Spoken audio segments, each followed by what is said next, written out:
es importante la glotis? Porque básicamente por ese orificio es por donde tiene que pasar el aire.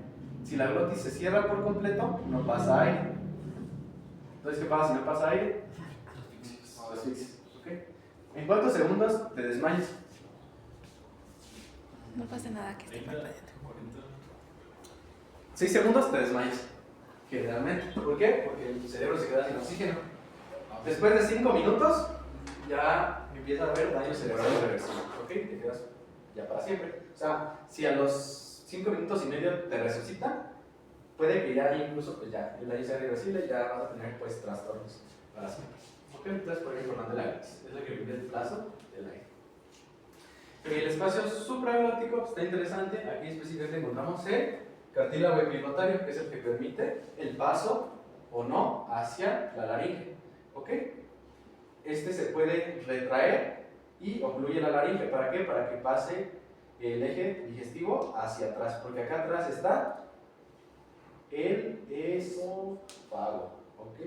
El esófago va para acá atrás. Y se abre para que pase el aire. Y el espacio subglótico, pues ya es lo que comunica la laringe prácticamente con la tráquea. Y ya continúa el eje aéreo bien a gusto. Entonces, de hecho, ¿cómo nosotros diferenciamos de que una persona tiene una amigdalitis de una laringitis? Si se escucha ronca, o sea que habla así, que habla. No, o sea, hay veces que tiene una voz bien gruesa y que dices, oye, pues no andas así, ¿por qué tienes la voz? No, o sea, realmente lo que pasa es que hay edema en esta región. El edema hace que los pliegues se engrosen. Y como se engrosan los pliegues, tienes una voz más grave, más ronca. Y es por eso de que cuando está ronco, está indicando que pues tienes una infección en la laringe. Cuando solo te duele pasar agua o alimentos, etcétera, pero no hay cambios en la voz, lo más seguro es que sea una amigdalitis o faringitis, acá arriba. Ya cuando es laringitis, tienes esos cambios en la voz. ¿Ok? Cuando te despiertas y amaneces ronco, es porque... ¿Por qué? De hecho. Generalmente cuando... Es que siempre que mencionamos ronquera, va a ser porque hay afección a este nivel. Puede haber un edema o pues una inflamación propiamente dicha. Lo más seguro es que sea infeccioso, pero cuando no está relacionado a la infección, pues también hay reacciones a los cambios de temperatura por el cuerpo. También lo mismo, o sea, cuando estornudas, básicamente son reacciones de hipersensibilidad. O sea, no necesariamente ocupas un agente infeccioso, hay veces que también alérgenos como el polvo, etc., pues también pueden llegar a inflamar esta zona. Pero pues no es lo común. Y en la mañana pues puede ser sobre todo por los cambios de temperatura. También por eso amaneces con un poquito y de hecho yo ya estaba así. Como tal, ya no vamos a ver todos los componentes. Nada más recuerden que hay cartílagos y membranas. El cartílago más importante aquí va a ser el tiroides y pues también le vamos a agregar el epiglotario. ¿Ok? El tiroides, ¿por qué? Porque es el que forma la mayor estructura, el mayor componente estructural de la laringe. Básicamente es como que el que le da su forma, es el que es más palpable a simple vista, o sea, más visible y más palpable. Y el epiglotario, ¿por qué le vamos a dar esa importancia? Porque es el que permite o no el paso de cosas hacia la laringe. ¿Ok? Si este no funciona adecuadamente, de hecho también hay veces que por eso, no sé, de que tomas agua o comes un alimento y de repente empiezas a toser. ¿Por qué? Porque tu cerebro se trabó y permitió que ese alimento pasara hacia la laringe. ¿Y qué es lo que va a hacer tu organismo? Va a toser, a toser, a toser hasta que lo saque. Porque si se va a pulmón, puede haber problema.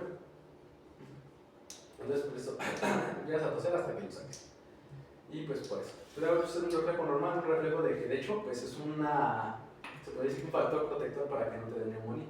Si hay personas que no tosen, así con ningún estímulo, pues lo más seguro es de que haya problemas aquí y que pues quede más predispuesta a una infección. Tiene sus peculiaridades. También lo importante es que en el género masculino es un poco más abierto este ángulo y en el género femenino un poco más reducido. Eso es lo que determina si es más grave o más grueso. Pero pues obviamente no es tan específico. O sea, hay pues hombres con la voz un poco más aguda o incluso entre distintos hombres puede haber distintos tipos de tonalidades y lo mismo con las mujeres. Hay mujeres que tienen voz grave. Entonces pues como tal. Pero pues nada lo llegan a mencionar así. El cartílago epiglotario, el cartílago pericoides que tienen forma de anillo de sello. Este es importante porque aquí se insertan los músculos que nos ayudan a controlar las cuerdas vocales. Entonces, si controlan las cuerdas vocales, controlan el hablan. Entonces, por eso puede llegar a ser importante.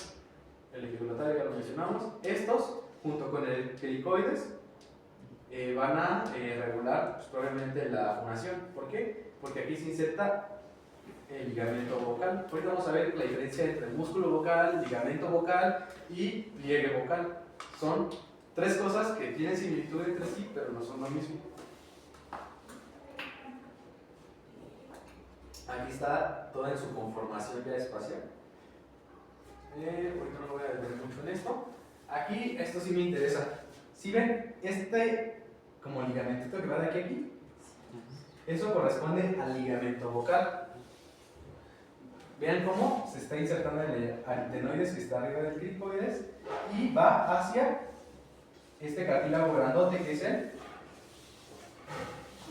tiroides. Ok, pruebas importantes de tiroides. Entonces aquí se inserta y la acción de estos cartílagos que va a hacer va a mover para una u otra parte. Si se hace para acá, lo abre, si se hace para acá, lo cierra. Entonces ya después van a ver que funciona como un sistema de palanquitas. O sea, tú agarras aquí y le jalas para acá, ¿qué va a hacer? Esta puntita se va a hacer más para allá. Y entonces, ¿qué va a hacer? Una apertura del ligamento vocal. Ahora, si lo haces para acá, si agarras aquí le haces, bueno, así, ¿qué es lo que vas a hacer? A la apertura. Pero ahora, al contrario, si le haces hacia acá, lo abres. ¿Ok? O sea, si le haces para acá, lo cierras, si le haces para acá, lo abres. Ahorita lo vamos a ver con un ejemplo. Perdón, es el lengua lateral. También tenemos su componente muscular. Aquí no vamos a detener en todos, nada más quiero que sepan qué nervio los inerva para la acción. Miren, aquí está como el ejemplo que les quería poner. Aquí hay un musculito que se encarga de mover esta parte hacia medial, y eso que va a hacer que los ligamentos se vayan hacia los laterales, es decir, que se abran. Hay otro que se encarga de mover esta pirámide hacia afuera, y al moverse hacia afuera la pirámide va a hacer que los ligamentos se vayan hacia el medio y va a cerrar. ¿Ok? Y este espacio que queda entre ambos ligamentos vocales, ¿cómo dije que se llamaba? Glotis. ¿Ok? Este espacio aquí es la glotis. Entonces vean cómo estos regulan la apertura de la glotis. La glotis puede estar abierta o cerrada. Y pues puede haber como que lapsos intermedios en que está entre abierta y entre cerrada para regular la voz. ¿Ok? Así se regula la voz. Obviamente hay otros componentes, se dice que la voz es la más laringea. También tenemos un componente de la nariz, un componente de la boca, la lengua, etc. Todas esas estructuras dan pues como ya el producto final. Pero gran parte de la voz se produce pues a nivel de la laringe. ¿Ok? Hay músculos que se encargan de tensarlas, hay músculos que se encargan de relajar estos pliegues vocales. Pero ahorita no me voy a meter tanto en eso, nada más con que entiendan que todo el componente muscular sirve para mover los ligamentos vocales, y esos ligamentos vocales van a determinar el habla. Estos son más ejemplos. Aquí podemos ver una glotis, ¿cómo está? Abierta. Una, pues como ni abierta ni cerrada, está como pues, ahí en intermedio. Y aquí tenemos una cerrada. ¿Ok? Esto está interesante porque estas imágenes es lo que veríamos si le ponemos un laringoscopio a una persona. Pues hay una persona que está cantando, ¿no? Con tableta, hay un video. Pues más o menos estaría así. Se estaría moviendo ellos. Sí, vibrando y todo. Pues, sí, se mueven como cuerdas de guitarra prácticamente. Entonces los laringoscopios, que es lo que usamos para hacer las intubaciones, pues nos permitiría ver estas imágenes. Y pueden ver que estos que están así blanquitos corresponden a los pliegues vocales, pero hay como que otros que están más naranjitas, ¿no? Que corresponden a los pliegues vestibulares. Y vamos a ver si hay una imagen que me permita mostrarles esto. Me parece que por aquí tenía una. Ahí está más abajo. ¿Alguna duda que tenga? Esto es lo mismo de cómo se ve. Cerrada. Aquí lo que pasa es que está abierta tanto pliegue vocal como pliegue vestibular. Aquí lo que pasa es que está cerrado el pliegue vocal, pero está abierto el pliegue vestibular, y aquí está cerrado ambos pliegues. Entonces se puede llegar a ver de distintas formas, y así se ve en el laringoscopio. Aquí se pueden ver cómo están los plieguecitos vocales. Aquí no se ven los vocales, ¿por qué? Porque están arriba los vestibulares. Y yo lo que quiero ver es una imagen. Creo que no hay imágenes. Después les traigo es un corte de la liga hacia la mitad y ese sí nos permite ver como que un poquito mejor de qué se refiere. Pero, pues a grandes rasgos, tenemos 4 ligamentos o 2 pares. Arribita, los vestibulares y abajo, los vocales. ¿Ok? Estos ligamentos tienen relación con músculos, sobre todo los vocales. Los vocales tienen músculos vocales también. Pero todos estos están rodeados por mucosa laríngea. De hecho aquí se forma un ventrículo, pero eso ahorita no vemos. ¿Ok? Ya dijimos que este espacio de aquí es la. Ahora el conjunto de ligamento, músculo y pliegue de la mucosa se va a conocer como cuerda o pliegue. En este caso, como estamos hablando de ligamento vocal y músculo vocal, va a ser la cuerda vocal o el pliegue vocal. Y este de arriba, como es ligamento vestibular con el pliegue vestibular, se conoce como cuerda vestibular.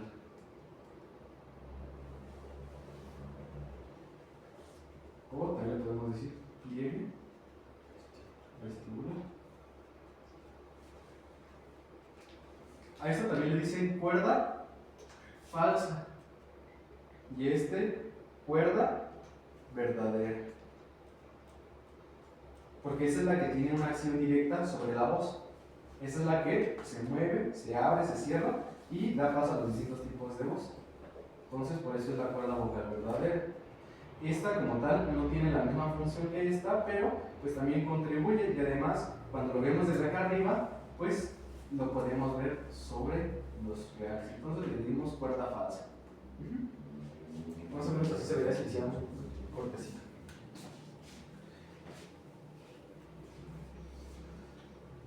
Están muy callados. Ok. Y lo que me llega a interesar es saber quién lo inerva. ¿Ok? ¿Cuál es el nervio que te permite hablar? Pues es el nervio vago. ¿Ok? Porque recuerden que el nervio vago, la principal función que tiene, ¿cuál es? Sensibilidad. No. Recuerden que el sistema nervioso autónomo tiene 2 componentes, bueno 3. Simpático, parasimpático y entérico. ¿Ok? Específicamente el vago es el principal componente del sistema nervioso parasimpático. ¿Ok? El sistema simpático está como distribuido en distintos ramos simpáticos, y ya después les dije que se distribuían alrededor de las arterias, ya después vemos eso. El vago es el principal componente del sistema parasimpático. Básicamente le da inervación parasimpática a estructuras del cuello, al esófago, a la tráquea, te le da a los pulmones, al corazón, prácticamente a todo del cuello para abajo hasta el colon transverso.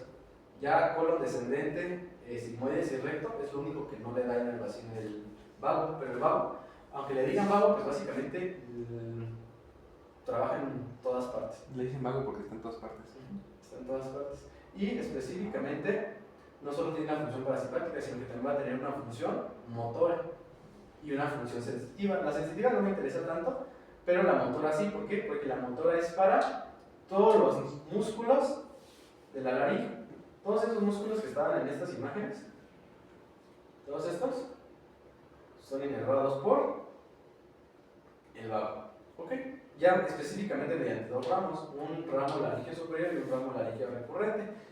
Y pues cada uno a ciertos grupos. ¿Ok? El más interesante, el más importante vendría siendo el laringeo recurrente, que es el que lleva inervación en la mayor cantidad de músculos. El laringeo superior, pues a menos, pero pues también llega a ser importante. ¿Ok? Entonces es el nervio vago. El nervio vago no solo tiene función parasimpática, también motora, somática y sensitiva somática. Y sensitiva visceral, porque todo lo que le da inervación parasimpática también recoge información.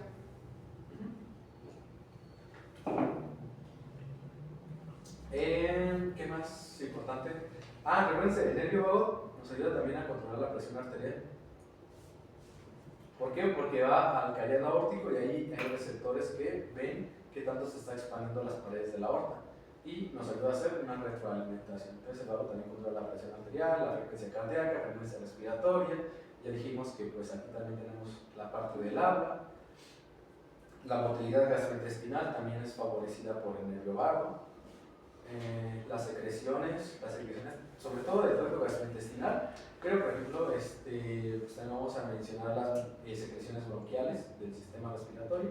Todo eso pues es favorecido por el vago, entonces por eso sí es un nervio muy importante.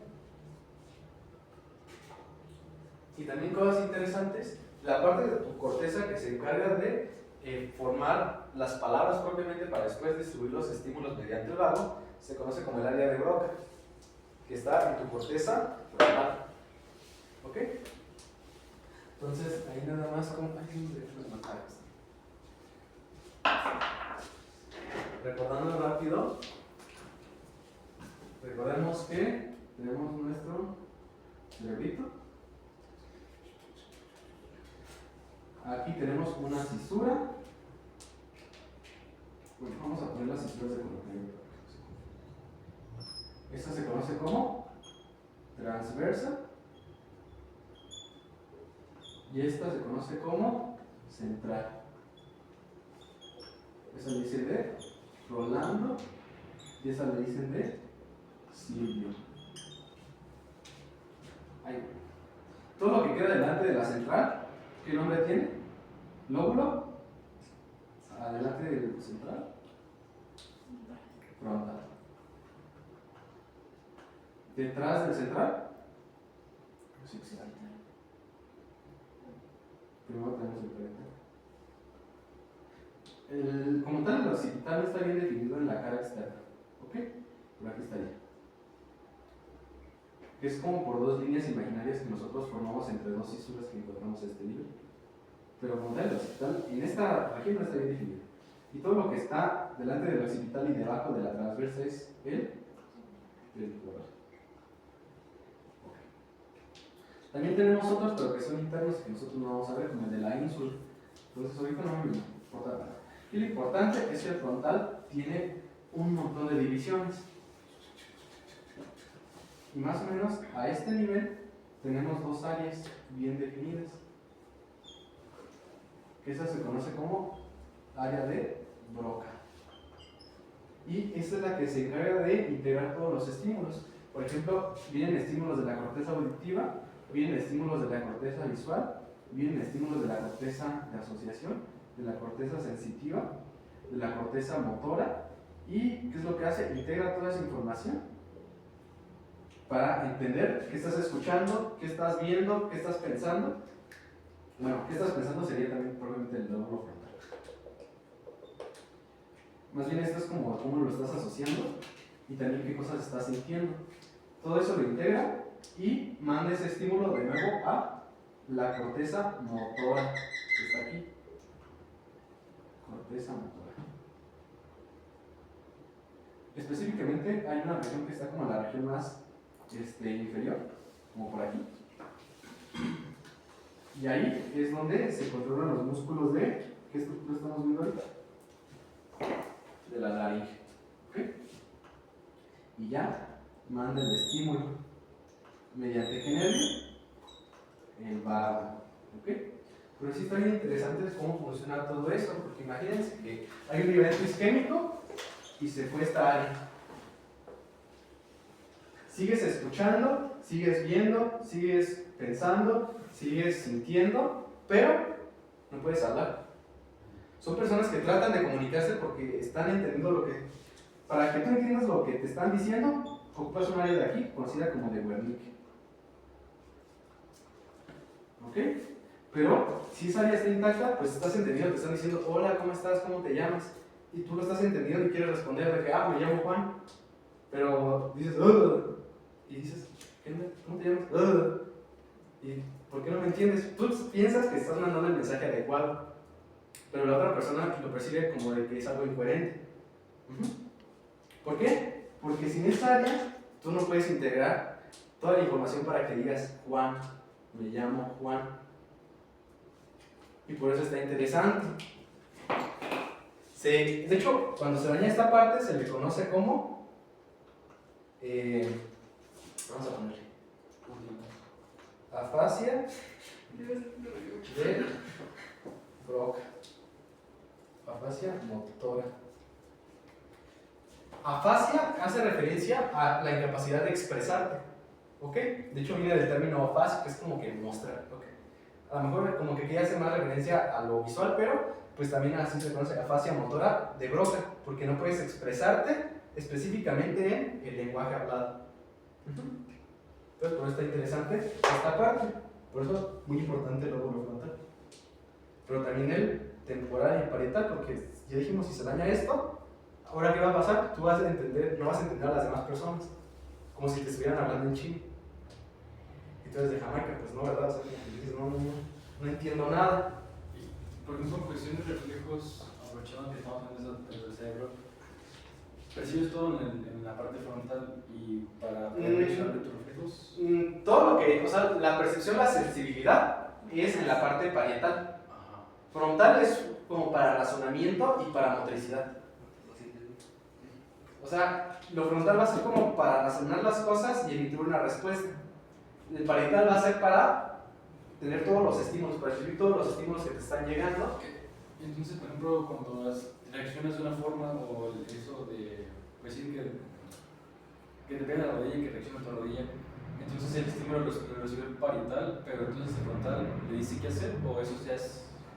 No, ese como tal, ahí lo que pasa es que estás viendo los reflejos tendinosos. O sea, tienes el músculo, tienes el vientre muscular y el músculo, ¿cómo se inserta en el hueso? Mediante un tendón. El Pero son tendón. tendones. Pero... Y tú lo que le pegas es al tendón.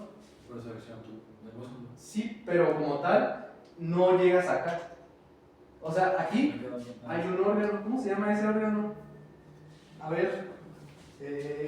¿Pam? ¿Cómo se llama ese órgano de aquí? Yo te decía acabado. El tendinoso de Golgi. El músculo tendinoso de Golgi. El órgano tendinoso de Golgi, ¿qué es lo que hace? Manda estímulos hacia tu médula espinal. Vamos a ver, vamos a dibujar uno aquí. Ay, no, me quedó muy rara. Quedó chueca. Ok. Hacia tu médula espinal. ¿Por dónde lo sientes? Por atrás. ¿Y por dónde te mueves? Se te quedó claro, ¿Eh? te quedó muy claro.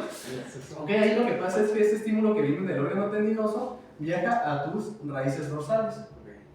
Y tus raíces dorsales lo integran, pero así, rapidísimo. O sea, ni siquiera llega un segundo para que la información ya pase hasta anterior. No subió, o sea, para que tú ya razones que te está pasando algo, tendrías que enviar una vía que se conoce como espinotalámica. Y esa de ahí ya para arriba y llegaría a la corteza parietal, específicamente las áreas 3, 1 y 2 de Brodmann. Eso ya es lo que te hace racionar de que algo te hicieron, pero normalmente cuando haces un estímulo así, lo que pasa es que luego se va al asta anterior y sale la respuesta por una motoneurona y llega al músculo y lo contrae. Bueno, en este caso, como estás viendo los tendinosos, se contrae, extiendes. ¿Pero por qué? Porque tú lo que haces al pegar el tendón es que aumentas como que la tensión. Es como si tu cuerpo interpretara que estás flexionando muy muy fuerte la rodilla. O sea, lo que tú estás imitando es como si estuvieras haciendo una hiperflexión. Entonces el cuerpo detecta un aumento de la tensión y dice, si sigues haciendo eso, se va a romper el ligamento, el tendón. Entonces lo que hace es relajarlo haciendo el estímulo contrario. En este caso, pues extendiendo. Okay. O sea, también es lo que pasa cuando haces un ejercicio y en la mata, como que sueltas. Eso, no sé si han hecho un ejercicio así realmente de impacto. Con el press no sirve, ¿por qué? Porque pues ahí no es como que puedas extender, porque pues de por sí no puedes. Pero, por ejemplo, los que son para espalda o para pierna, cuando haces el estímulo muy fuerte, pues tu cuerpo lo que va a hacer es relajar. ¿Ok? Que ahí es cuando llegas al fallo, que sueltas el peso. ¿Por qué? Porque tu cuerpo está detectando ese aumento en la tensión y si sigue, pues podría llegar a pues romper el tendón. De hecho, a muchas personas les falla eso y por esto el bíceps. Ajá. Ahí es porque no están reaccionando de la forma adecuada. O conscientemente están induciendo este estímulo. Lo normal es que tú dijeras, no, pues ya. Pero hay personas que lo ignoran y pues ya ves lo que pasa. Y por ejemplo, si reaccionas, o sea, que te avientan algo enfrente tuyo y reaccionas, entonces ahí sí fue que todos tus sentidos se juntaron para poder esquivarlo. Entonces, pero más bien me pregunto con cuestiones de la parte frontal, entonces me llevan a traba. La parte frontal entonces es la que va a recibir todos los estímulos más para saber cómo reaccionar ante eso. Sí, o sea, es como que la que se queda ahí de razonar todo, pero cuando es un estímulo así momentáneo, espontáneo, algo rápido que te puede llegar a hacer daño, no se va a tomar el tiempo, va a llevar vías más, se podría decir que efectivas o más, ¿cómo se dice? Más eficientes, porque el procesamiento como tal ya del estímulo así por completo, de hacerlo consciente, es muy lento. Obviamente, pues a lo mejor te lleva de que, no sé, un segundo ver que viene un carga hacia ti, pero pues a comparación de otras vías pues llega a ser todavía lento. Entonces, como que, o sea, todo lo que sea, por ejemplo, al dolor o a la tensión, va a ser por reflejos que están aquí. Entonces nos preguntan de que lo que se encarga de los reflejos y nos pone cerebro, hipotálamo y médula espinal. Le pones médula espinal. Perfecto. Por ejemplo, si es estímulo doloroso, si es estímulo por, bueno, casi siempre le dicen reflejos miopáticos o estímulos dolorosos, pues todo va a ser a nivel corto espinal. Y ya después, de hecho, pues sí, o sea, finalmente el estímulo también llegó hacia arriba, pero pues ya más lento, o sea, tú ya respondiste cuando te das cuenta. Entonces, pues sí, llega a pasar así. Primero respondes y ya luego respondes de lo que hiciste. Obviamente bajo ciertas circunstancias, o sea, es de que también... ¿Queremos explicar eso, dice? ¿Lo tienes para justificar? No es para justificar. Y de hecho, vean, este es el nervio laringio superior. Este vendría siendo ramas del vago. Y este es el laringio recurrente, que es otra rama del vago. Y así se ve. Miren, ¿qué nervio es este? El vago. ¿Por qué? ¿Por qué saben que es el vago? Porque el vago siempre va con la carótida y con la yugular. Si hay un nervio entre estos dos vasos, es el vago, sí o sí. ¿Ok? ¿Dónde está aquí?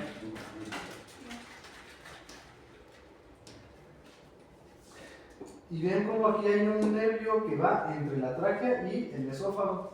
¿Sí, no? Ese es el laringio recurrente. ¿Por qué? Porque viene de acá abajo, pero se regresa para arriba. Está medio chistoso, quién sabe por qué lo hicieron así, pero pues bueno, me gusta. Sí, es más sencillo que llegara directamente desde acá arriba, pero pues prefirió irse para abajo y lo va a recurrir. Y cuando recurre va entre tráquea y el esófago. Y de aquí se va para arriba, para arriba, para arriba y llega a la laringe, que la laringe estaría en esta región. Pero pues de hecho también pues, a lo mejor tiene lógica porque aprovecha y le da fibras a otros músculos de la región. Sobre todo los músculos infrayoideos, incluso a la tiroides, pues todavía le da fibras de aquí. ¿Usted diría que el cuerpo humano tiene errores de diseño? Hay varios que sí es como que no se entiende por qué es así. Por ejemplo, la información simpática lo que hace es que se origina en el hipotálamo, luego va para abajo de la médula espinal, luego se forman los ganglios simpáticos y luego va para arriba. O sea, para que tú, por ejemplo, tengas el estímulo, ¿qué hace el simpático en el ojo? Abre los ojos. ¿Eso se conoce como? O sea, sí, pues, pero el término médico es midriasis. Acuérdense porque suena a madrazos. ¿Ok? Entonces, para que la midriasis se produzca, tiene que hacer ese recorrido del hipotálamo para abajo, de abajo para arriba y luego al ojo, en lugar de que fuera del hipotálamo al ojo. ¿Ok? Entonces, a lo mejor dices, pues qué raro que sea así, pero pues a lo mejor ya viendo el panorama completo, a lo mejor sí pues, tiene razón, tiene lógica, pero pues yo no la encuentro. Ok, de la laringe, pues, ¿alguna duda?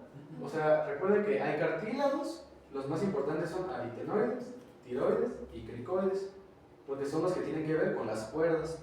Y le agregamos el epiglotario porque es el que evita o permite que pasen o no cosas, ¿ok? Entonces son los 4 importantes. Los músculos son muchos, no se los van a aprender ahorita, pero son inervados por el vago, ¿ok? Las arterias, la verdad tampoco me interesa que las sepan. Ay, se cayó. Nada más si quieres, La voy a dejar aquí abajo. si quieres cerrar. Sí, porque No, pero la cristal con las manos para arriba. sí. No, para el otro lado, para.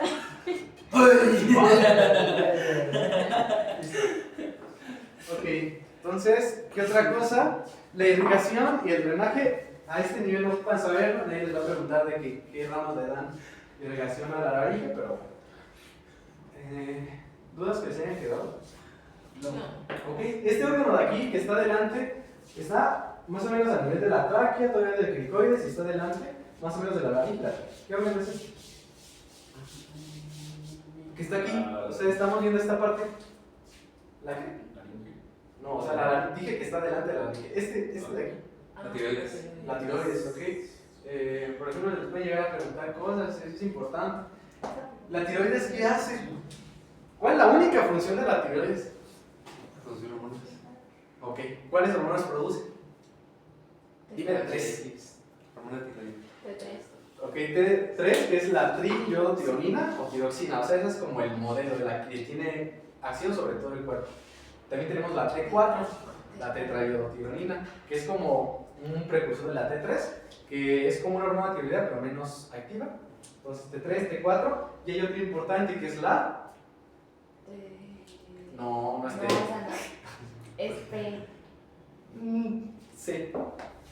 Calcitonina, ¿ok? Que nos ayuda al metabolismo del calcio, ¿ok? Sobre todo a nivel óseo. Entonces produce calcitonina, T3, T4. Entonces por eso es importante la tiroides. Entonces, ¿qué hacen esas hormonas tiroideas? Cuando era. No. Antes. Cuando tenías hipotiroidismo es cuando bajas de peso. Y cuando es hiper. Vamos al revés. No, es Cuando al tienes revés. hiper, Hiper bajas bajas. de peso. Hipo, subes de peso. Pero pues, básicamente eso que nos indica, la hormona tiroidea es una hormona prometabólica. O sea, básicamente eso lo que hace es activar todas las rutas metabólicas de tu cuerpo. Es un control de metabolismo. O sea, aumenta tanto el catabolismo como el anabolismo, pero pues en cierta forma ya hemos visto que cuando hay un exceso de estas hormonas, como que predomina el catabolismo, pero son personas que difícilmente van a subir de peso porque sus rutas están activas. ¿Qué nos quiere decir eso? Que pues nos lleva a un estado de actividad en el cuerpo, también secundariamente a esto pues nos genera calor, ¿no? De hecho, por ejemplo, esta es una de las que regulan cuando nosotros estamos en un ambiente frío. ¿Qué es lo que hacen? Producen un poquito más de hormonas, ¿para qué? Para que aumente el calor corporal. Y por eso las personas que tienen problemas de tiroides tienen como frío, pero un frío raro. Las que son hipotiroideas siempre van a estar bien abrigaditas, ¿ok? Entonces, ¿por qué van a estar abrigadas? Porque son intolerantes al frío. ¿Por qué son intolerantes al frío? Porque su hormona tiroidea no está funcionando. Al contrario, las personas que son hipertiroideas son intolerantes al calor. ¿Por qué? Porque su metabolismo está bien acelerado, está produciendo calor, y además más calor. Pues no, de hecho son personas que se sienten bien a gusto en el frío, pero difícilmente en el calor. Además, también tiene relación con la actividad mental. Se dice que hipertiroideas tienen una actividad mental más elevada, hipotiroideas una poco más disminuida. Pero pues ahí como que no llega al nivel como de retardo, sino que simplemente es un poco más lento su procesamiento de información. La calcitonina, por ejemplo, también, ¿por qué es importante? ¿Cuáles células tenemos a nivel óseo? Tenemos los osteoclastos y los osteoblastos. Osteoclastos, ¿qué hacen? Comen huesito. Obviamente no es correcto el término comer, pero pues para fines prácticos, los osteoclastos comen hueso. Cuando comes hueso, ¿qué haces? Liberas calcio y magnesio a la sangre. Los osteoblastos, ¿qué hacen? Agarran sales y las, se puede decir que las unen a una matriz extracelular que ellos forman para formar nuevo hueso. Entonces, osteoclastos son como albañiles que están, osteoblastos, perdón, son como albañiles que están poniendo ladrillos de, ¿cómo se llama esa sal? Hidroxiapatita. Hidroxiapatita. Los cristales de hidroxiapatita que tienen como componente el calcio, pues son esos ladrillitos que usan los osteoblastos para formar el hueso. Los osteoblastos pues, son como demoledores que van rompiendo y liberando ese calcio. Entonces, como que es importante mencionar eso. Ahora, la calcitonina, ¿en cuál de los dos actúa? ¿Osteoblastos o osteoclastos? Blastos. Claro. Principalmente van a actuar en los osteoblastos. La calcitonina nos va a ayudar a fijar el calcio. Pero son los dos, porque dijo principalmente. O sea, tiene una acción, se puede decir que en ambos, unos por forma directa en los osteoblastos y otros en la forma indirecta en los osteoclastos. Los osteoclastos, como lo que hace es más o menos disminuir la actividad. ¿Para qué? Para que no estén comiendo al mismo tiempo que se está produciendo más. La paratormona, o la hormona paratiroidea, ¿en qué célula actúa? En los osteoclastos. La hormona paratiroidea es la que hace que se libere calcio hacia la sangre. Por eso es importante. De hecho, la hormona paratiroidea funciona junto con bueno, es que la vitamina D actúa sobre todo con la calcitonina. Ya después van a ver. Eso no lo han visto en fisio. ¿Qué cosa? El metabolismo del calcio y el hueso general. Sí. ¿Sí? No. No. Pues a ver si para cuando llevamos sistema esquelético repasamos eso para que vean dónde actúa la hormona, bueno, la vitamina D que actúa con una hormona, pues. Y ya pues también la calcitonina y la paratormona, que son las principales del metabolismo del calcio. ¿Ok? Entonces por eso es interesante. Solo que eso sí, sin esta podemos vivir. O sea, si hay, no sé, un hipertiroidismo, pues le podemos quitar la tiroides al paciente y le podemos dar suplementos de hormonas tiroideas. Pero si en contrario tiene déficit de la paratormona, difícilmente es un paciente que va a poder vivir. Es decir, que si le quitamos las glándulas paratiroideas, se va a morir. Se puede quitar. ¿Sabes una pregunta, verdad? Pero no se puede quitar la tiroides y dejar las paratiroideas. De hecho, es lo que siempre se busca al momento de hacer eso. Pero si tienes la mala suerte de que te llevaste las 4, pues ya fue. Casi siempre es como que se dejan 3, 2. ¿Por qué? Porque muchas veces se les llevan porque están bien chiquitas. Son como un frijolito. Las glándulas paratiroideas. ¿Okay? Que son 2 inferiores, 2 superiores. Y pues a lo mejor todavía con 3 que se preserven puede seguir vivo, pero ya si le quitas todas, pues difícilmente vas a poder mantenerlo vivo. ¿Por qué? Por el metabolismo del calcio. Te va a dar una hipocalcemia y pues eso va a llevar a trastornos, sobre todo de la actividad celular, a nivel del corazón. El calcio es importante porque ¿qué carga tiene el calcio? Positiva. ¿Cuántos positivos? 2 positivos. Eso es bien importante porque el calcio sobre todo tiene acción a nivel cardíaco. Nos ayuda a despolarizar las células cardíacas. El sodio también, pero ahí en el corazón es más importante el calcio. En las demás células pues es como que más importante el sodio que el calcio. ¿Qué más? Pues, con que se acuerden que la tiroides es importante y que está aquí. Y si les preguntan, ¿cuál es la causa de bocio endémico? ¿Qué es el bocio? ¿Cómo se llama? Un agrandamiento de la tiroides. Se ve así muy rara. Entonces tienes una tuberculosis en el cuello. ¿Y qué lo causa? Hipertiroidismo. El bocio se asocia más a hipotiroidismo. Porque se está esforzando, ¿no? Es una hiperplasia de la tiroides. ¿Por qué? Porque no está teniendo una actividad adecuada. Pero no es que sea una actividad por la tiroides propiamente, sino que le falta. ¿Qué le falta? Receptores de los hormonas. Eso no tal cual. Eso es en enfermedades autoinmunes. La tiroiditis de Hashimoto sí es por afección de esos receptores. Pero el endémico, el bocio endémico, el que antes era más frecuente, es por déficit de yodo. Si no hay yodo, la tiroides no funciona y tu cuerpo va a interpretar eso como que le falta estímulo. Entonces le va a estimular y va a crecer. Pero pues no va a aumentar su actividad porque no hay yodo, no hay nada que hacer. Entonces, era la causa del bocio endémico antes. O el bocio endémico es la hiperplasia tiroidea o hipotiroidismo tiroideo secundario de déficit de yodo. Eso es el bocio endémico. Actualmente eso ya no es frecuente porque ¿dónde encontramos el yodo? En la sal. En la sal yodada. ¿Okay? Ahora, actualmente ya es más frecuente los procesos autoinmunes, como la enfermedad de Graves, que lo que hace es que estimula los receptores de TSH, entonces hace que active que estimule su actividad mucho, son personas hipertiroideas. Pero hay otra que se conoce como tiroiditis de Hashimoto, que lo que hace es que los anticuerpos, autoanticuerpos, actúan en los receptores, pero inhibiéndolos. Pues son personas que no producen hormonas. Y de hecho el hipotiroidismo es muy frecuente en nuestro medio, más que el hipertiroidismo. Pues ya propiamente de la tráquea, no recuerden que es un tubo, tiene como de 15 a 20 anillos, puede variar según la literatura, de 15 a 22, pero bueno. Cosas importantes de la tráquea, sus relaciones. ¿Cuál es la relación más importante con el esófago, que está hacia atrás? ¿Qué nervio es este? El vago estaría por acá. De hecho, bueno, este gruesote es el vago. Este más delgadito es una rama del vago, que está recorriendo, va de abajo hacia arriba. Es el laringio recurrente, que dije que va entre la tráquea y el esófago y va para acá, para acá, para acá y llega a la laringe. Es la rama del vago que le da relación a casi todos los músculos. Relaciones importantes también. ¿Qué estructura es esta? La aorta, ¿en qué porción? Ascendente. Media. Le conocen como callado. El callado de la aorta pues, tiene esta relación con la tráquea.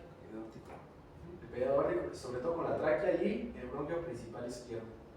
Okay, entonces es otra relación a considerar. Hacia abajo, ¿cómo se continúa la tráquea? Por los bronquios principales. Tenemos uno derecho y uno izquierdo. ¿Se acuerdan que les dije que el derecho es un poquito más un poquito más vertical y el izquierdo es un poquito más transversal? Recuerden que la comida, si llega a pasar para acá, se va para acá, para acá, para acá y casi siempre va hacia la derecha, porque es más fácil el camino más vertical que el más transversal. Entonces casi siempre encontramos las cosas aquí. También puede haber botones, monedas, pilas, muchas cosas pueden llegar aquí. Pero pues lo más común es comida. Las relaciones pues hacia arriba, ¿con qué se continúa la tráquea hacia arriba? Pues con la laringe. Hacia los lados, la relación más importante sobre todo es con este nervio y con estructuras musculares del cuello sobre todo.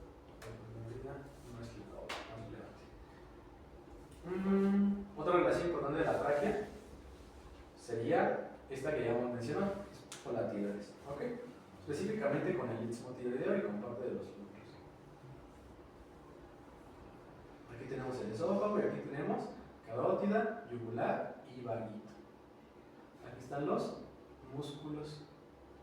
Tenemos los infrayoideos, sobre esto el esternoyoideo y sobre todo los miembros del esternoyoideo. Y otro que se conoce como homoyoideo, pero ahorita no lo vamos a ver tanto. Este sí es importante, este musculito, porque es el que nos ayuda sobre todo al movimiento del cuello. Esternocleidomastoideo más teoría, ¿no?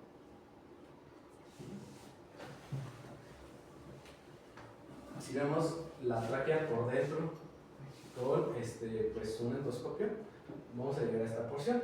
¿Cuál creen que es este bronquio? El derecho. ¿Por qué? Porque se ve más vertical. Y el izquierdo, porque está más transversal. Esto que vemos aquí se conoce como la carina o el cartílago de la carina, que tiene forma como de calzoncito. Ya vemos mucho. ¿Ok? Pues sobre todo no me interesa tanto que sepan bien la estructura de la tráquea, pero vamos a hablar a grandes rasgos. De entrada, pues la tráquea, ¿qué es? Pues es un tubo, ¿no? No tiene gran ciencia.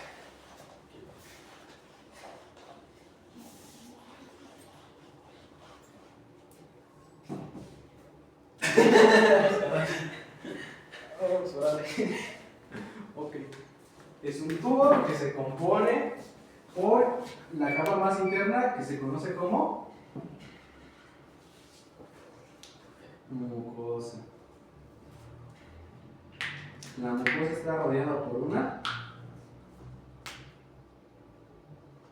submucosa. En la región anterior que tenemos cartílago, ¿no? Cartílago tráqueo.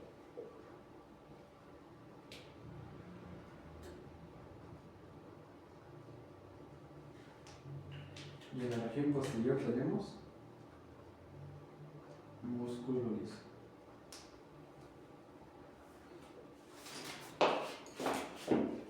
Y ya pues todo esto está rodeado por una membrana. Una adventicia. Okay, es decir que la tráquea tiene capas.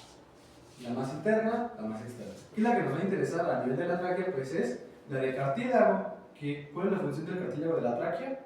Mantenerla abierta, que no se cierre, que no colapse.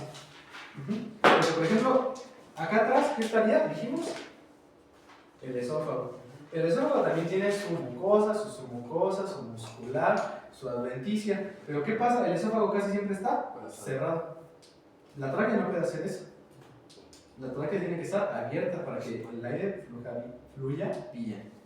El esófago, pues como tal, como tiene justamente esta capa muscular importante, pues va a hacer que los alimentos sean deglutidos por un estímulo activo. Pero pues aquí tenemos que permitir el paso del aire para que pase así facilito hacia abajo. ¿Ok? Porque el aire, ¿qué es lo que impulsa el aire hacia los pulmones? Porque lo que impulsa la comida hacia el estómago, pues es los estímulos musculares, ¿no? Que se le lleva para abajo. Es se me fue el nombre del músculo, es el diafragma, pero el diafragma como tal no lo jala, no jala el aire. ¿Qué hace el diafragma? Aumenta la presión. No, disminuye la presión intraabdominal. Para que la presión externa. Ahí lo que pasa es que el aire es por diferencia de presión. ¿Qué es lo que ocupamos? Más presión afuera y menos adentro. El diafragma cuando desciende genera vacío, hace que la presión disminuya y el aire pasa de forma pasiva hacia adentro. ¿Ok? Y como va a estar pasando de forma pasiva y no activa, lo que ocupamos es que la vía sea completamente permeable para que pase fácil. Si eso estuviera colapsado, pues no podría ser lo mismo que en el estómago de que pues llevarlo de forma activa, ¿no? Aquí es pasivo y por eso es importante que esté abierto, por eso es importante el cartílago traqueal. ¿Sí? Si viéramos un zoom de la mucosa, ¿qué encontraríamos? Una imagen así bien fea. Vamos a poner aquí la cresta. ¿Qué tipo de epitelio tiene la tráquea?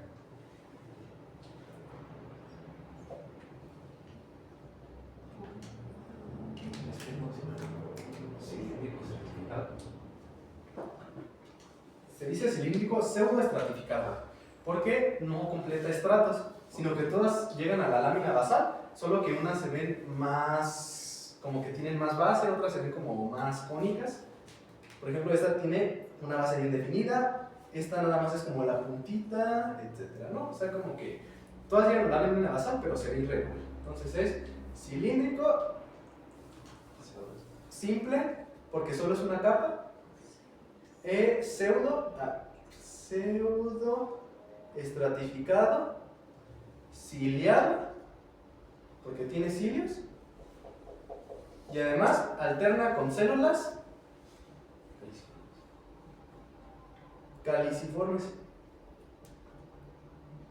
Y ahorita a lo mejor no es tanto el objetivo de la clase que entiendan esto, pero si entienden las funciones les va a ayudar a memorizar y van a entender por qué tiene que ser ese epitelio. Primero, ¿por qué es ciliado? Porque tiene los cilios. ¿Cuál es la función de los cilios? Sacar lo que se vaya por ahí. A eso se le conoce como aclaramiento mucociliar. Es decir, que esos cilios van hacia afuera, llevan las secreciones hacia arriba. Entonces, hacen que, por ejemplo, si encuentran una bacteria, la van a movilizar, la van a movilizar, la van a movilizar y la van a llevar hasta la laringe. La laringe también tiene ese tipo de epitelio y finalmente lo que van a hacer es que casi siempre que se vaya hacia el esófago, para que nosotros no comamos la bacteria. ¿Por qué? Porque en el estómago pues, va a estar a gusto, ¿no? Ese no se va a infectar. Pero si este organismo llega a vías aéreas inferiores, ahí sí luego puede llegar a analizar. Entonces tiene una función en el sistema inmune. ¿Ok? Inmune innato, ¿por qué? Porque pues, no es como que específico para el microorganismo, está pues, parejo para todos. Menos para los que son menores de, ¿cuánto habíamos dicho? 5 micras. ¿Ok? Las células caliciformes, ¿por qué son importantes? Porque producen moco. El moco es indispensable para el aclaramiento mucociliar, porque son moco y cilios. El moco atrapa las cosas, los cilios las llevan para arriba, ¿ok?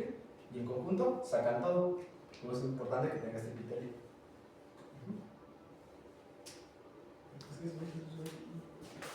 Y eso que no es la última clase del día, pero bueno, está bien. ¿Es la última clase? ¿Es la última? Sí. Ah, bueno, pues échale ganas. No, pero estamos bien, estamos prestando atención. Más bien estamos apretando. Y cosas importantes, el músculo liso. Bueno, este músculo que está aquí en la región posterior es músculo liso. De hecho, comparte fibras con el esófago. ¿Y qué función puede llegar a tener músculo liso ahí? Pues aumentar o disminuir el diámetro de la tráquea. ¿Ok? Aumenta cuando ocupamos mayor trabajo respiratorio, ocupamos más oxígeno o ocupamos sacar más CO2. Y disminuye pues cuando estamos más relajados, no ocupamos tanto oxígeno y ocupamos sacar tanto CO2. ¿Ok? Entonces, pues, cosas importantes que les puedo llegar a preguntar. Una pregunta, porque, por ejemplo, si los. ¿Sí? Se está moviendo la. Ok. Ese examen es. Ah, no es el de ustedes. ¿Y ese examen? Ajá, sí, básicamente están buscando como las cosas si fuera el estornudo, el que tosamos, es por reacción a esos movimientos de los. Es que para los estornudos son estímulos un poco más fuertes. O sea, por ejemplo, una bacteria no te va a producir un estornudo. Lo que ya lleva el estornudo es como, por ejemplo, que se vaya un pedacito de comida. Son como estímulos ya más fuertes. O también cuando ya la infección está en vías inferiores, cuando hay una acumulación de moco, cuando ya es una cantidad importante de moco, y sí debes estornudar para sacarlo. Y por eso empiezas a toser con flema. O sea, para toser tiene dos funciones, o sacar cuerpos extraños o expulsar una cantidad importante de moco. Y obviamente con el moco, pues una cantidad de microorganismos. ¿Y si no toses? O sea, Te tienes. aguantas. Ajá, o sea, te aguantas y no toses. No pasa nada. Generalmente no, porque o sea, tenemos más componentes del sistema inmune. O sea, por ejemplo, si quieres expulsar moco, pues a lo mejor tu cuerpo dice, pues ya me chingados algo.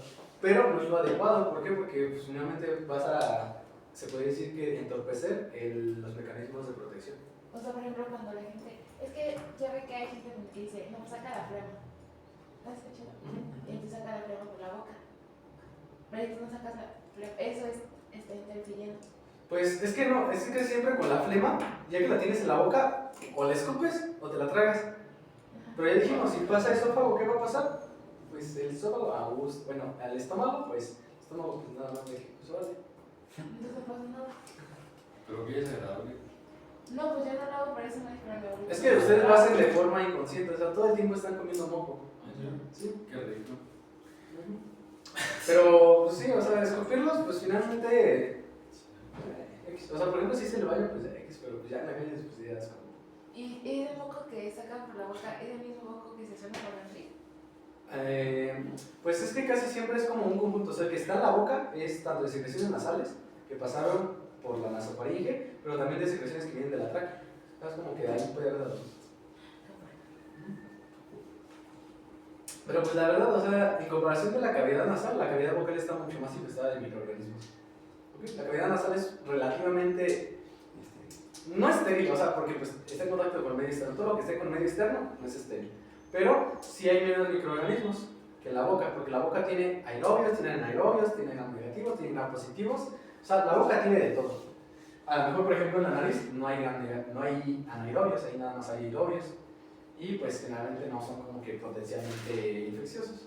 Entonces, poco frecuentes las infecciones de la nariz, pero pues también puede llegar a pasar. Pero en calidad vocal sí hay de todo, ¿ok? Para que lo tomen en cuenta. Las cavidades pleurales también es importante para verlos. Entonces, ¿dudas con tráquea? No. Ok. Entonces ya habíamos dicho cuando vimos cavidad torácica, que se dividía en dos cavidades. pleurales y un. Lo que queda es Mediastino. mediastino. ¿Ok? El mediastino ya no vamos a detenernos tanto, recordamos que hay uno superior y uno inferior. Superior es superior y punto. El inferior se divide en anterior, medio y posterior. El medio es importante porque tiene el corazón. ¿Ok? Gráficos que llegan a ser relevantes a partir de dónde es mediastino superior y a partir de dónde es mediastino inferior.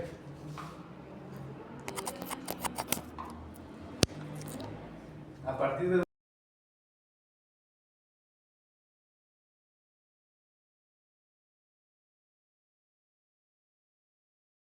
de la tráquea. ¿La tráquea a qué nivel se separan los bronquios? Ok, vamos a recordar un poquito.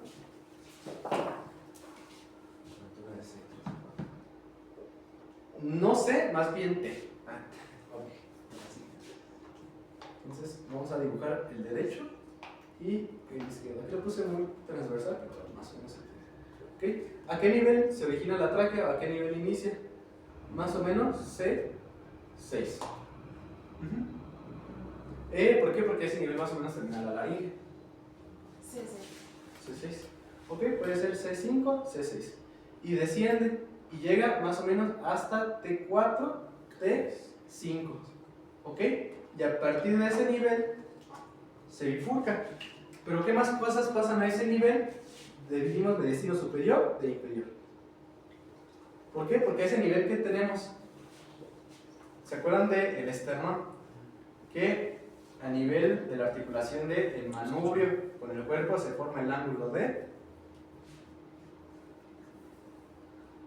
Lois. ¿Ok? Que recuerden que el ángulo de Lois y T4, T5 atrás nos forman el plano transverso del tórax y separan mediastino superior de mediastino inferior. Y también nos dicen a qué nivel se bifurca la tráquea. Entonces sí es importante que lleguen a recordar ese T4, T5, tanto por el mediastino como por la tráquea. ¿Okay? Entonces, tratémoslo en cuenta. Y bueno, vamos a borrar un poquito más para ver lo de las que después.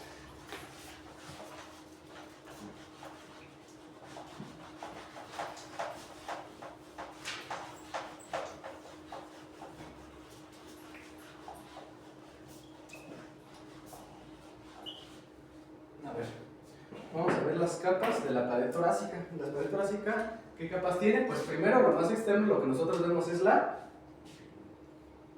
No, o sea, de todo, o sea, supongamos que estás viendo la piel. Después de la piel tenemos... ¿Qué tenemos después de la piel? Correspondería a la hipodermis, es el tejido subcutáneo, que es tejido adiposo. ¿Okay? Ya después de eso, ¿qué vamos a encontrar? Pues sin músculo, primero vamos a dibujar estas cositas de aquí, voy haciendo las costillas. ¿Ok? Vamos a ponerle aquí, costillas. Y las costillas tienen relación con los músculos intercostales. Tenemos uno externo, uno interno y uno íntimo. Externo, interno, íntimo. Externo, interno, íntimo. ¿Ok? Y después de eso, de los músculos intercostales y las costillas que tenemos, una membranita que se conoce como fascia endotorácica. Ahora sí, después de esa fascia, ahora sí ya lo que habíamos mencionado, tenemos la pleura. Pero primero hay una pleura parietal y después vamos a tener la pleura visceral. Es importante porque estas dos nos forman un espacio que se conoce como el espacio pleural. Sí, con calidad de espacio pleural. Es importante porque en ese espacio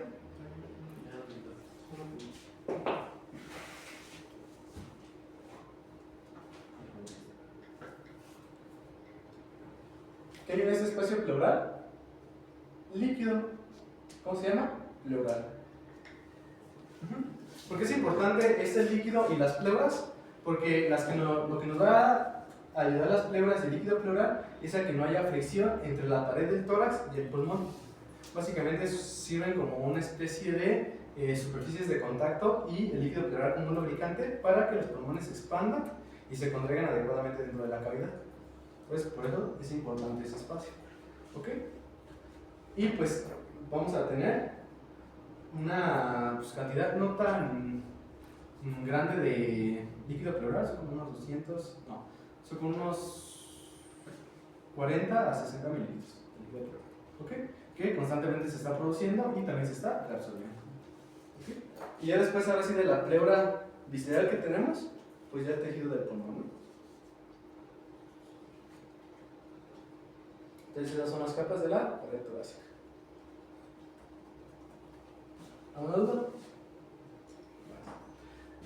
Consideraciones a tener aquí. Recuerden que aquí tenemos nervios y vasos sanguíneos que corresponden a las arterias intercostales y a los nervios intercostales. ¿Ok?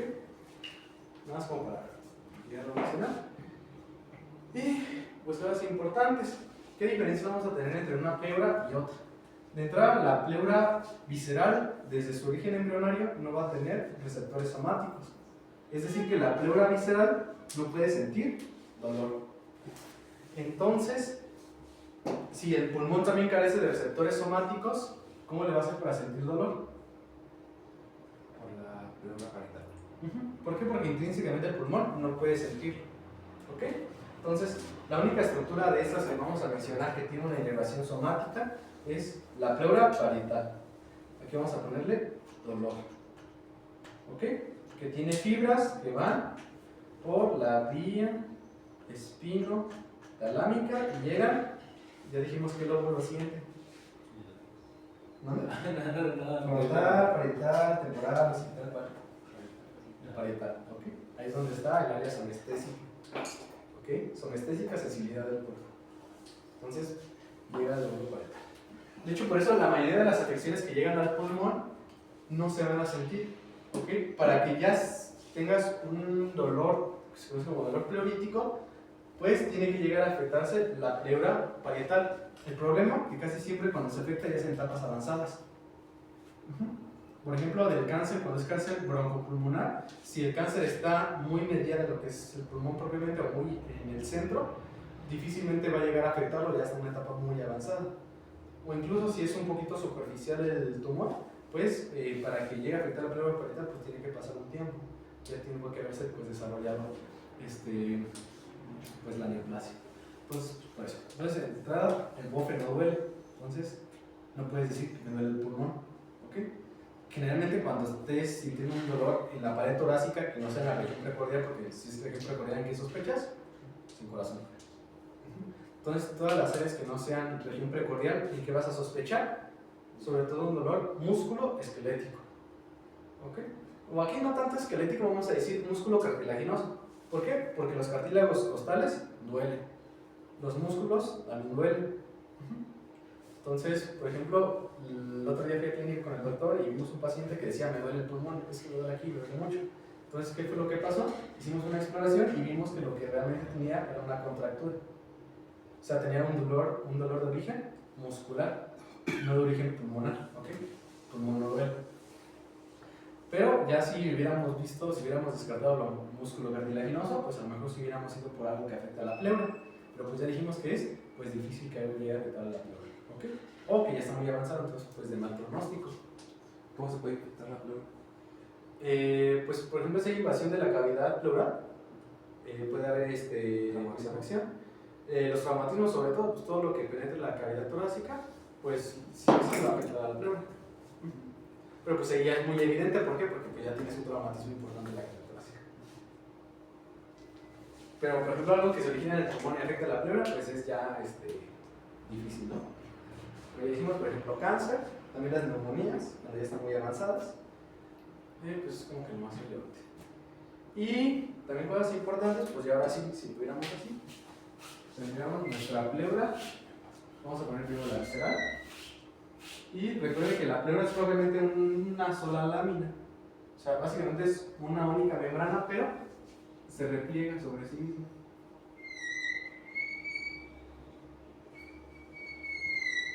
¿Ok? Y nos forma la, ya dijimos, fase visceral, la parietal y la zona donde se repliega, que es en el hilio pulmonar, se conoce como radicular. ¿Ok? Son los tres tipos de pleuras que tenemos. Y, este no pinta, ¿verdad? ¿Cómo se azul? Eso se no. Mira que no. Me confundo. Pues aquí está ahí. Y aquí adentro tenemos, pues el pulmón. ¿Ok? Dijimos que aquí hay líquido pleural, pero pues una cantidad no tan importante. ¿Ok? Aquí, cosas importantes que les estoy ilustrando en esta imagen es que en el espacio pleural hay zonas que están más cercanas y zonas que están más alejadas. ¿Ok? Eso nos ayuda a formar los conocidos como recesos.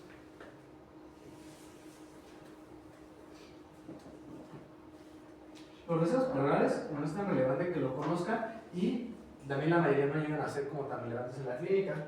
Lo más importante, o el más importante vendría siendo este, que se conoce como costo diafragmático.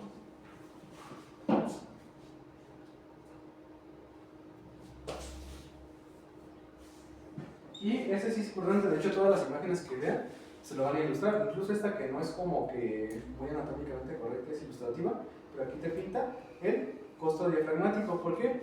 Porque son sitios que llegan a ser interesantes, por ejemplo, cuando hay sangre en la cavidad pleural. Por ejemplo, si se rompe un vaso de la pleura visceral, si hay una afección del pulmón en el que se está liberando sangre, ¿la sangre a dónde va? Al receso.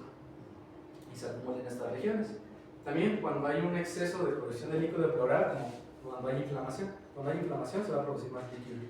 ¿Por qué? Porque se está extravasando más tejido del plasma, más tejido plasmático. Entonces también en esos casos puede haber más líquido. Pues son como que los más interesantes. También, por ejemplo, puede haber acumulación de tejido purulento, pero ya no es tan frecuente. Y pues todo eso, que son líquidos, que son densos, van a irse a las regiones más inferiores. Entonces fíjate al receso. Ahora, si en lugar de eso tenemos aire, que eso se conoce como neumotórax, ¿a dónde va a ir? A las regiones más superiores. ¿Okay? Si tenemos aire, lo vamos a encontrar acá. Si tenemos líquidos, acá abajo. Y por eso son importantes los recesos. Aquí pues están como que las propiedades de cada una de las pleuras. Aquí pues, la verdad no me interesa tanto, pero pues sí ver cuál es la encargada de la producción de líquido y cuál es la encargada del drenaje. La visceral produce líquido y ven aquí hasta 300 mililitros por día, y la parietal se encarga de reabsorberlo. Aquí dice más o menos unos dos, aquí está al revés. Esta es producción y esta es reabsorción. Pero más o menos sería como que en estas cantidades: 0.2 mililitros por kilogramo por hora. ¿Qué otra cosa que ser importante de aquí? Pues ya dijimos cuál tiene una inervación somática, que es la parietal, y pues la pleura visceral como tal no tiene una inervación somática, tiene una inervación visceral, pero eso no transmite el dolor, o no un dolor pues localizado. Estas son las capas que nosotros habíamos visto que ilustramos aquí: piel, tejido subcutáneo, músculos intercostales y costillas, la fascia endotorácica, que es la que separa el componente musculoesquelético de pues ya propiamente la cavidad pleural, y pues ya las pleuras, y finalmente pues el estroma del pulmón, bueno, el parénquimo más bien del pulmón. Estas ahorita no son importantes para que las revisen, son líneas de referencia que se usan sobre todo en la exploración del tórax. O sea, como tal, esa nada más nos ayuda a identificar como que qué región en base a la segmentación pulmonar estábamos analizando. ¿Okay? Y también, por ejemplo, para hacer los procedimientos, como cuando hay acumulación de sangre, ¿qué ocupamos hacer? Meter una aguja y extraerlo. Y para eso nos sirven estas líneas, las claviculares. Por ejemplo, si tenemos sangre, ocupamos hacerlo en la axilar posterior. ¿Para qué? Para que vayan los segmentos más posteriores. Si tenemos aire, el axilar anterior, ¿para qué? Para los segmentos más superiores. Porque ahorita vamos a ver que el pulmón tiene esta peculiaridad, que lo más inferior también es lo más posterior y lo más superior también es lo más anterior. Aquí ya tenemos una imagen de cómo se vería pues, propiamente el pulmón dentro de la cavidad pleural. Y pues aquí podemos ver cómo el pulmón de entrada no abarca toda la cavidad pleural. ¿Por qué? Porque se forman estos sistemas que ya habíamos dicho que se conocen como recesos. Aquí se puede ver el más importante, el costo diafragmático, porque vean que está detrás de las costillas, en la región pues, más posterior también estaría delante de las costillas, y pues también está entre el diafragma. ¿Okay? Que aquí el diafragma no lo pintaron, nada más pusieron el hígado y el estómago. Y pues por ejemplo, ahorita esto no es como tan relevante que lo vean, pero vean cómo en la cara anterior el pulmón llega más o menos a la sexta costilla. ¿Ok? Eso va a ser interesante porque cuando veamos por la cara posterior, el pulmón llega en relación hasta más o menos la décima costilla. ¿Ok? ¿Por qué? Porque si vemos el pulmón de lado, vamos a ver que tiene esta configuración. Algo que así. ¿Ok? Aquí vamos a pintar una línea como para hacer comparación. Esto es posterior, esto es anterior. ¿Ok? ¿Cuál es el segmento más posterior? Bueno, ¿cuál es el segmento más inferior? Pues lo más posterior. Y el más superior va a ser lo más anterior. ¿Ok? Entonces, como para que vean esa configuración que sigue específicamente la base pulmonar. En el vértice es un poquito más equilibrado.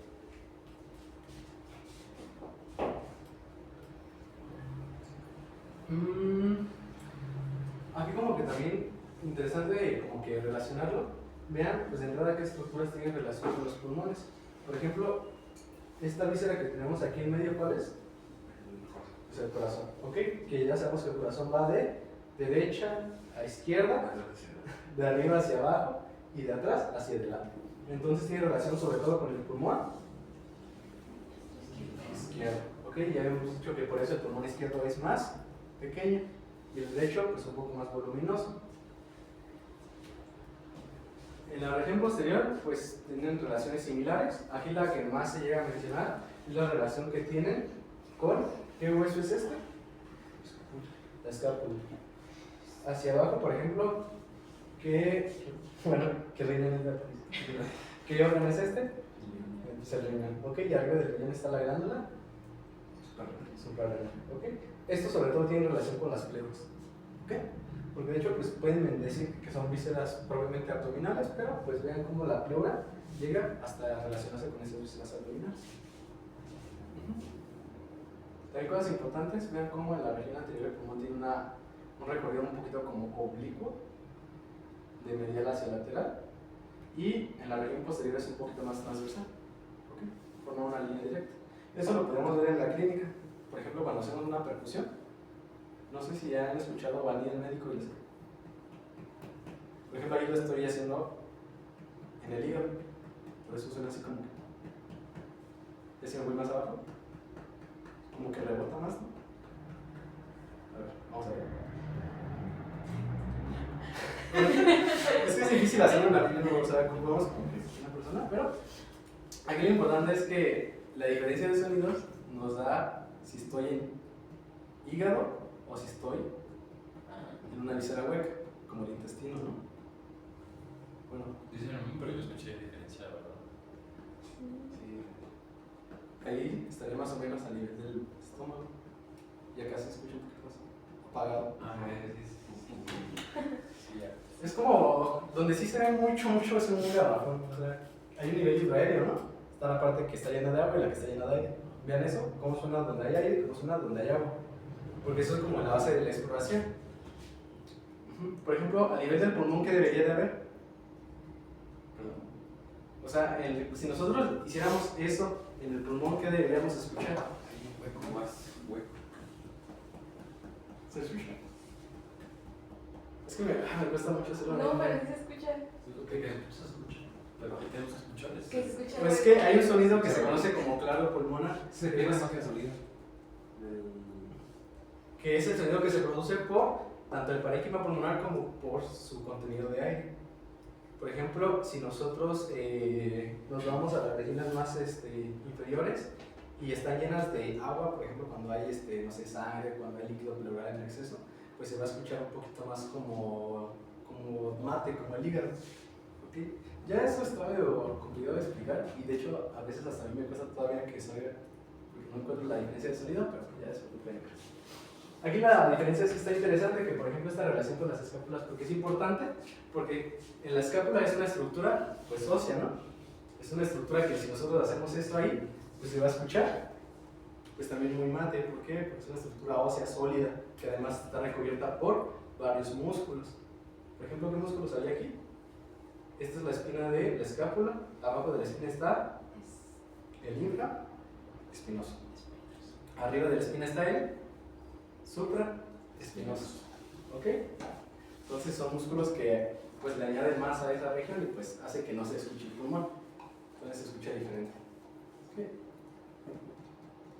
Lo más que me gusta mucho porque pues, mis brazos no van, pero bueno. De los recesos tenemos todos estos: hay costomediastínico, premicomediastínico, vertebromediastínico. Aquí el que me interesa es el costodiafragmático. Obviamente pues también hay que ver las diferencias de cada uno de los pulmones.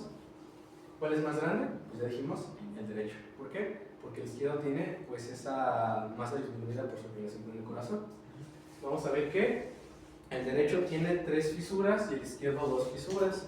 Como tal, las fisuras acá hacen referencia. ¿Dónde? No, sí, ¿a qué dijiste? A los lóbulos. ¿Cuántos lóbulos tiene el pulmón derecho? ¿Y cuántos el izquierdo? Perfecto. Wow, hombre, sí se ve que es una barbaridad.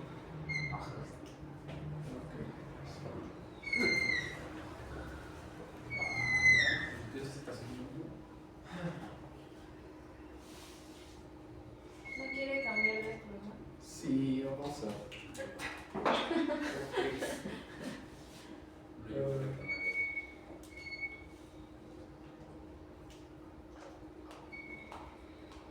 Ok, lo que está de rojo es la silueta del pulmón. Ahora, con verdecito, vamos a dibujar las cisuras. La cisura oblicua derecha, la cisura oblicua izquierda y la cisura transversa. Bueno, no está tan así, está más por acá. La cisura transversa.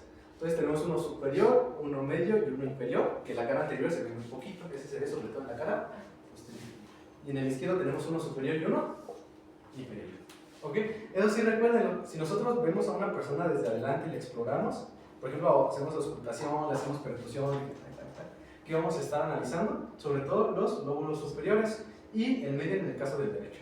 Pero los inferiores, pues prácticamente van a estar rezagados a la cara posterior. Ok. Entonces ahora vamos a hacer un chiquito porque ya no importa.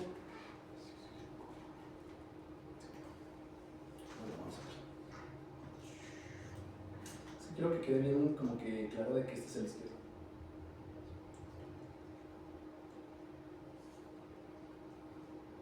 Sí, se entiende. ¿Por qué? Recuerden que en su cara posterior eran un poco más transversales, en la cara anterior es como que más oblicuo, ¿no?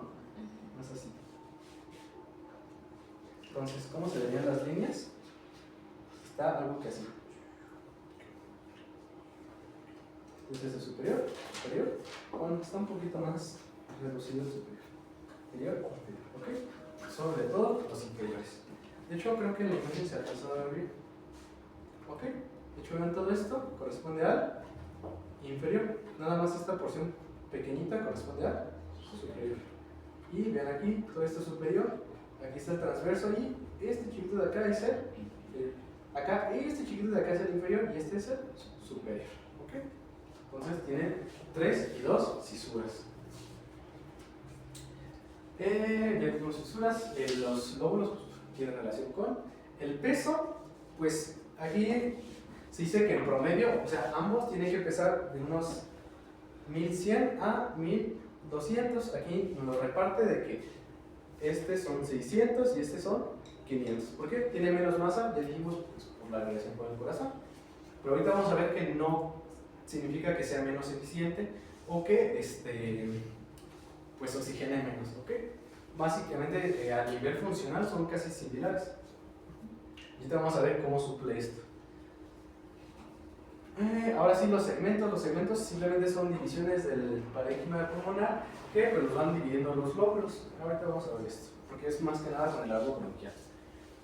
El volumen de ventilación, esto está mal porque básicamente nada más copia esto.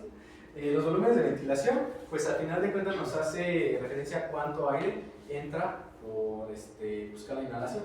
¿Ok? Que por ejemplo una persona normal en estado de, se puede decir que inalterado, de estado de reposo, son unos 500 mililitros en cada inspiración y expiración. Pero de hecho, pues pueden ver que son movimientos pues, muy tranquilos, ¿no? De hecho, a veces es difícil para los doctores percibir la respiración de una persona. Por ejemplo, ahorita me están viendo respirar o... Sí.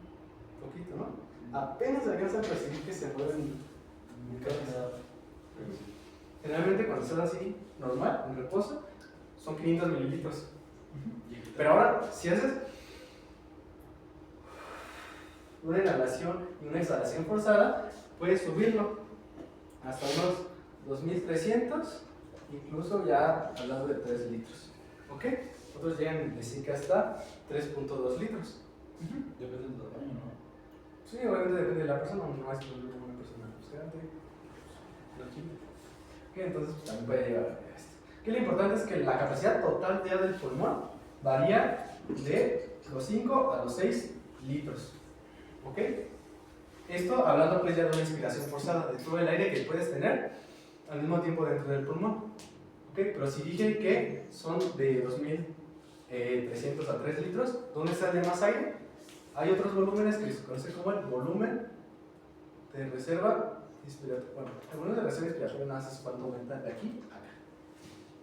Pero hay otro que se conoce como volumen residual. ¿Ok? Eso es importante. ¿Por qué? Porque siempre debe haber una cantidad mínima de aire dentro de los pulmones. ¿Para qué crees? Para que colapse. Para que no colapse. Si sacas todo el aire de los pulmones, van a colapsar. Por eso siempre hay un volumen mínimo de aire que hay que tener dentro, ¿no? Que no se puede sacar. Y aunque lo intentes, solo va a salir cuando te mueres. ¿Qué tienes? Está viendo de raro, si se hace para acabarlo. Ya es muy acabado, es como si lo hubieras subido toda la noche. Ya ahorita vamos a terminar la clase. Tengo que hacer examen de foto, pero... Tal cual, el pulmón tiene distintas propiedades. Tiene un color característico que se dice que debe ser rosáceo, ¿no? Rosáceo, un poquito rojo. Eso en un niñito como menor de 9, 8 años que no fuma. ¿Ok? Ahora, ¿qué es lo que pasa con las personas mayores ya de 12 años, con los fumadores, con todas esas personas que están expuestas a la exposición a la polución ambiental? Pues su pulmón lleva un proceso conocido como la antracosis. La antracosis, que es el, pues no iba a decir ennegrecimiento, pero este cambio de la coloración a tonos más oscuros, entre gris y negro, se conoce como antracosis. Y la base de la antracosis es que se deposita carbono. O sea, se dice, así lo describen, depósitos de carbono. El dióxido de carbono no tanto porque es un gas, es difícil que se deposite, pero otras especies de carbono pues sí se llegan a depositar con el tiempo. Y por eso las personas, por ejemplo, personas de ciudad que ya tienen sus 15 años para arriba, pues ya tienen una antracosis, a lo mejor muy leve, pero pues la llegan a presentar. Ya ni se digan los fumadores y todas esas personas, por ejemplo, los mineros del carbón, pues ni se diga, ¿verdad? Son personas que tienen pues un cambio importante en la coloración por estos procesos. También tenemos consistencia, lo común es que sea elástico y flácido, pero pues también puede llegar a producirse una fibrosis y pues tiene ya una consistencia un poco más rígida. ¿Okay? Hay diversas patologías que nos pueden llevar a cabo esto, pero pues, no vamos a mencionar tanto. Aquí lo importante es que lo común es que sea elástico y flácido, rosita, bonito y blandito. El contenido alveolar, ¿qué debe haber normalmente dentro de los pulmones? Pues aire, ¿ok? A eso se le dice contenido efisematoso. Cuando digan efisematoso es que hay aire, ¿no? Entonces es el contenido normal, pero esto se puede llenar con exudado, se puede llenar con sangre, se puede llenar con secreciones, con moco, y pues ahí vamos a tener un cambio de contenido. Ya dependiendo pues, de cuál le estemos hablando, pues puede variar. Ya dijimos, pues puede ser sangre, puede ser pus, puede ser moco, todo eso pues puede llegar a cambiar el contenido.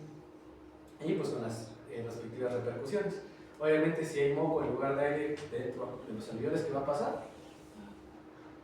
Pues sí, básicamente te ahogas. ¿Por qué? Porque no estás llevando a cabo el intercambio gaseoso. Ya dependiendo de qué tantos alveoles estén afectados, pues te mueres o no.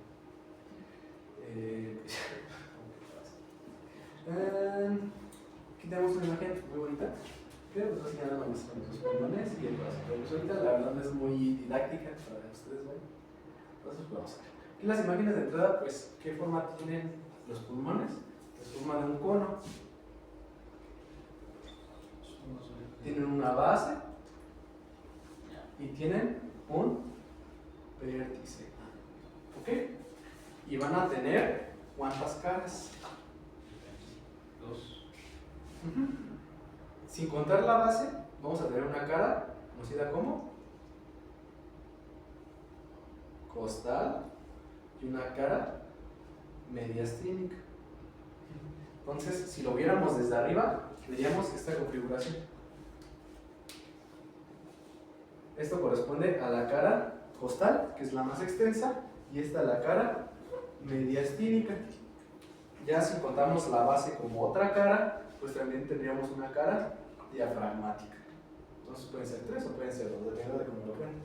Pero generalmente pues digan 3. Costal, mediastínica y diafragmática. Y el vértice pues nada más es un vértice, no es una cara. ¿Ok? Entonces es importante que vamos a ver por qué. Porque la apertura del tórax estaría como este líder. ¿Ok? Y pues vamos a ver qué es importante en la clínica. Y pues ya yo creo que lo dejamos por hoy. La verdad, ya no me voy a detener tanto con este tema porque en teoría ya lo acabamos. Entonces, pues nada más cosas como importantes que vamos a mencionar, como ¿cuántos pulmones tenemos? 2. ¿Cuántos lóbulos tiene cada uno? Hasta ahí. Los segmentos ya no llegan a ser relevantes. También es importante ver nada más grande lado la circulación, entonces eso lo comentamos rápido en la siguiente clase, porque es uno de los únicos órganos que tiene 2 sistemas de circulación. ¿Ok?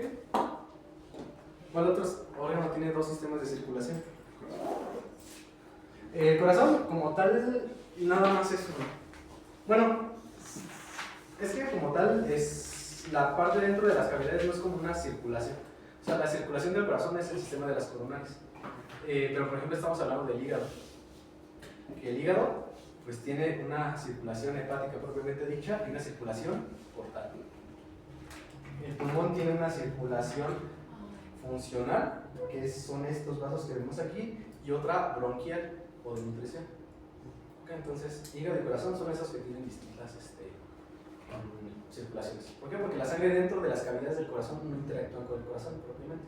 Okay, esa nada más está pasando. En cambio, la de la vena porta hepática, pues sí tiene que ver ahí. Y pues sí, ya, por favor. Y pongan